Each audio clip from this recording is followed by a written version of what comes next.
جب یہ آیت کریمہ اتری کہ آقا علیہ الصلوۃ والسلام کو بلند آواز سے نہ بلایا کرو،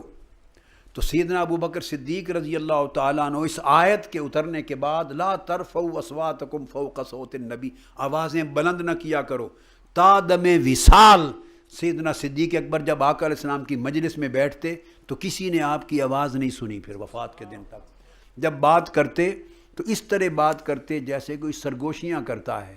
اور یہی حال سیدنا فاروق اعظم کا تھا۔ امام بزار نے روایت کیا اور امام حاکم نے اس کی تصحیح کی کہ حدیث صحیح ہے، اور سیدنا فاروق اعظم کا قول یہ امام بخاری نے روایت کیا۔ دونوں صحابہ کلام کرنا روٹین کی آواز میں بھی بند کر گئے تھے، سرگوشیوں کی طرح بولتے اور کان لگا کے ان کے لبوں کے ہلنے سے سمجھنا پڑتا تھا کہ ابو بکر و عمر کیا کہہ رہے ہیں۔ الفاظ سنائی نہیں دیتے تھے، ادب میں اتنا فنا ہو گئے تھے لا ترفعوا اصواتکم فوق صوت النبی، کہ کہیں آواز بلند نہ ہو جائے، کہ اب ان کے لبوں کے ہلنے سے اندازہ لگا کے کرنا پڑتا تھا فہم کہ کیا کہہ رہے ہیں۔ حضرت عمرو بن العاص سے ایک روز کسی نے پوچھا، یہ صحیح مسلم میں حدیث آتی ہے کہ آقا علیہ السلام کا حلیہ مبارک تو بیان کریں۔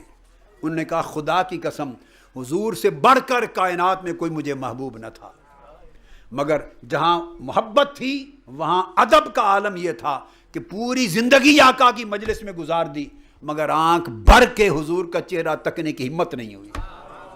کبھی آنکھ بھر کے چہرہ مصطفیٰ نہیں دیکھا۔ سو اب اگر آپ مجھ سے سوال کرو لو سئلت ان اصفہ ما تقت لانی لم اکن املو عینی منہ، اب پوچھیں کہ حضور کا حلیہ مبارک کیا تھا، زندگی گزار کے حضور سے میں آپ کے ساتھ حلیہ بیان نہیں کر سکتا، آنکھ بھر کے مکھڑا نہیں دیکھا۔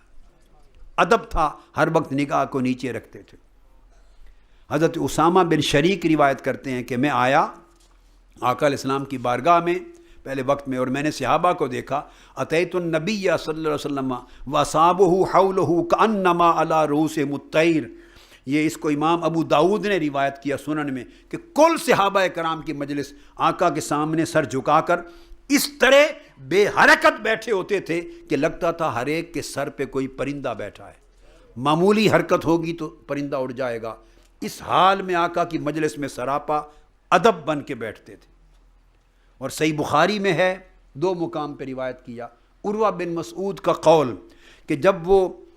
بیعت رضوان والے دن حدیبیہ آئے اور پلٹ کے گئے تو جا کے انہوں نے روایت کی اور کہا آقا علیہ السلام کا حال اور صحابہ کے ادب کا حال یہ ہے انہ لا یتودع الا ابتدروا وضوءہ،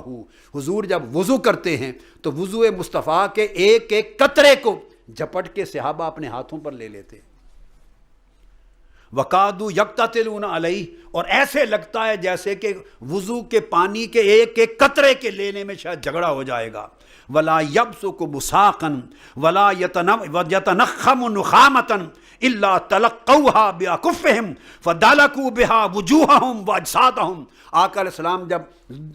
دہن مبارک سے لعاب باہر نکالتے ہیں تو ایک ایک صحابی دوڑ کر لعاب دہن مصطفیٰ اپنے ہاتھوں پہ لے لیتا ہے، اور کوئی اپنے چہروں پہ ملتا ہے، اپنے سینوں پہ ملتا ہے لعاب دہن مصطفیٰ کو۔ یہ ادب کا عالم ہے۔ ولا تسقط منہ شعرۃ الا ابتدروها،